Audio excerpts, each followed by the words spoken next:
Now, for the third and final chunk of a lecture, the growth equation.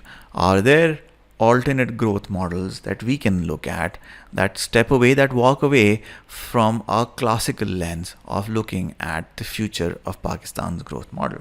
If you haven't met Ricardo Hausman, I'd recommend that you certainly look him up. Ricardo is the Rafiq Hariri Professor of Practice in International Political Economy at the Harvard Kennedy School of Public Policy. Ricardo, together with Cesar Hidalgo at MIT's Media Lab, has done some really interesting work on the relationship between growth and economic complexity. So what is the economic complexity model? The model is very simple. If you are on the least complex part of the manufacturing curve, you're likely limited to doing basic stuff. If you're just producing and exporting marble, you're just playing with stones. If you're doing textiles is a little complex and complicated, but still from a manufacturing complexity point of view, it's not that high on the complexity ladder. Same thing holds true with oil and gas, with basic metals, right? So from a structural complexity point of view, if you're doing stones, metals, minerals, agriculture, and textiles, you're on the lower end of the complexity ladder. What is more complex? Electronics, chemicals, machinery, and possibly even vehicle. So as you move in this direction, you're moving towards more complex products. From a structure point of view, from a theory point of view, it's easy for you to move into related areas. It's difficult for you to move from here all the way till here. That requires a slightly different model. Ricardo and Cesar have also spoken about, presented, and commented on something called the Economic Complexity Index. Rather than looking at GDP per capita, they look at economic complexity. So here, Pakistan as a country is here right now on the economic complexity. And they use that to get a sense of what your growth trajectory and profile would look like.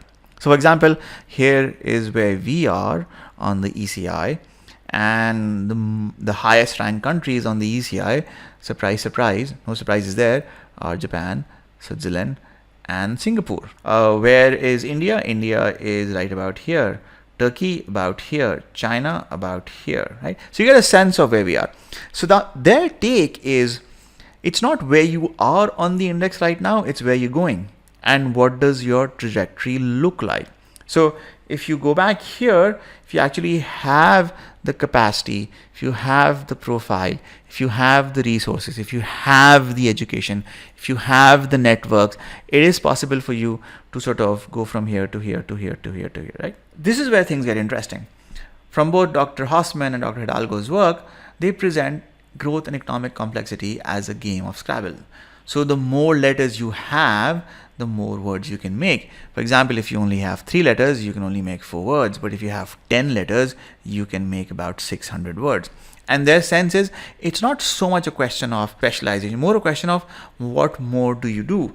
Going back to their model, it is easy for you to jump into related areas. If you're into automobile manufacturing, it's possible for you to jump into machinery. But that jump's not going to happen instantly. It's going to happen step by step, piece by piece. If you're into electronics, it's possible for you to move into related electronic areas. If you're into chemicals, it's possible for you to move into related chemical areas. But you can't move into chemicals from stones because there is no direct path. You may be able to move into chemicals on a step-by-step basis, coming from the oil, petrochemical, and energy space. You need to figure out, how does the related path work? The more words, the more letters you add to your economy, the more diverse your manufacturing base is, more doors, more paths, more words, more products open up for you. For instance, here's the economic complexity and export profile of Thailand using 2020's data, right? So you can see, one big chunk, about 8%, 7% of the economy is about office machine parts. Another 4% is ICs. Another 2% is air conditioners. They also do about 4% in cars, in trucks, and vehicle parts. They do some rubber. They do a fair bit of gold. They've got raw sugar, which is on the agri side. They do rice. They do refined petroleum. But if you think in terms of the complexity piece, they're here in the manufacturing space. They're here in the chemical space.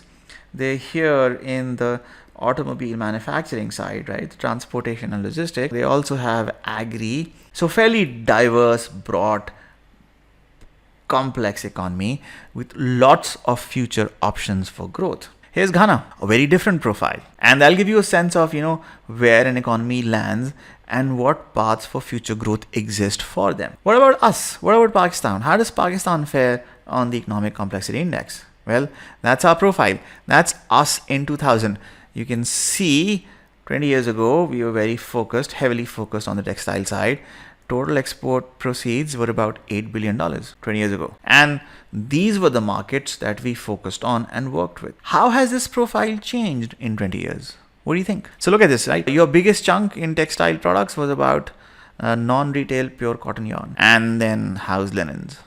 So that's about 24% of your export profile in 2000. And you had a few things. You had itsy bitsy little piece here, itsy bitsy little piece here, itsy bitsy little piece here. You had a couple of other areas which were of interest. Bulk of your, I'd say almost about 65 to 70% of your economic profile, of your exports, were textile related. And given what we see here, about 24 of that was essentially very low value add textile. What does that look like today in 2020? So in 2020, yarn is gone. House linen is still here, but you can see that even though textile is a large part of our export footprint, it has been replaced by other areas. And these itsy bitsy little segments have grown. This piece has grown. Even the profile of partners you work with has shifted. What was 8 billion in 2000 is now about 26 billion in 2020. Of more interest though, is if you expand this and this segment. So you expand your machinery profile. How has that profile changed? In 2000, you're doing about $42 million worth of machinery profiles, and bulk of that chunk was gas turbines. In 2020, that 40 million turned into 357 million, almost about a 9x growth. And you're doing gensets, you're doing batteries, you're doing ignition engines, and you're doing gas turbines. So it wasn't that you were not doing enough, you're doing a bit of it. 20 years later, you're doing a lot more of it.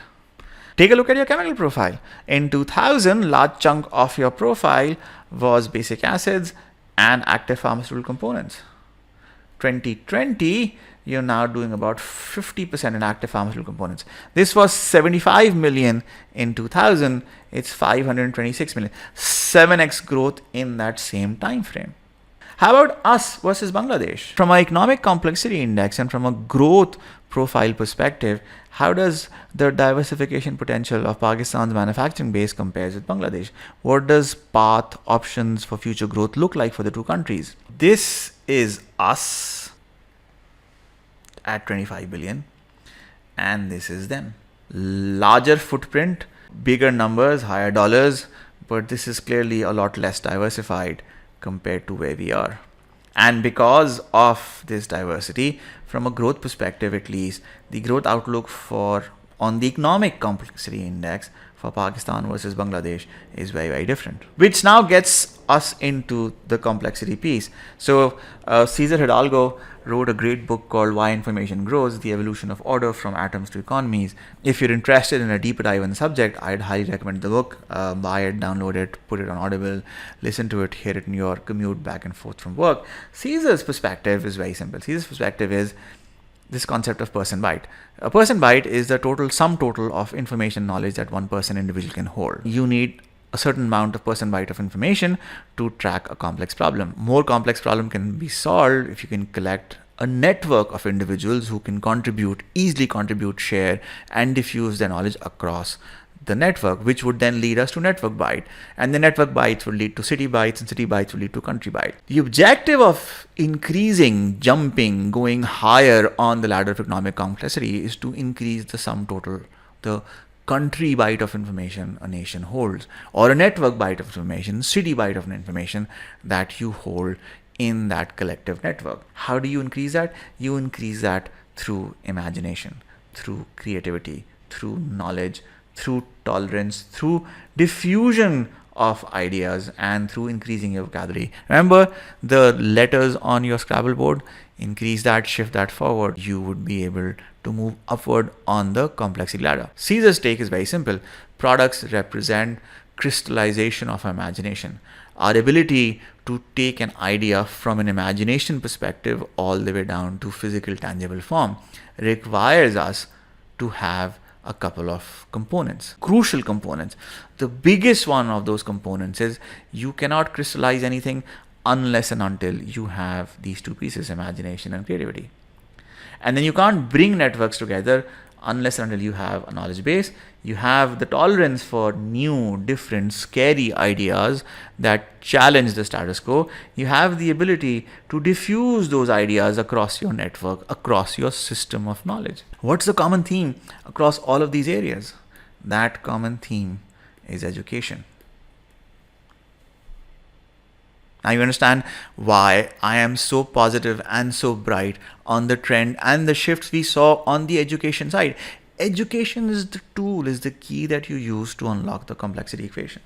Education is the key that you use to climb up on the economic complexity index. Education is the key that allows you to move not just in this direction, but also in this direction. And that, sir, is all I had on the outlook for Pakistan. I hope you had as much fun with this discussion as I had putting it together. If you have follow-on comments, questions, suggestions, or queries, feel free to ping me on Twitter. My handle is rebootdude, or drop me a note at jawwad@financetrainingcourse.com. Appreciate your time, patience, and attention. This is Jawwad signing out for financetrainingcourse.com.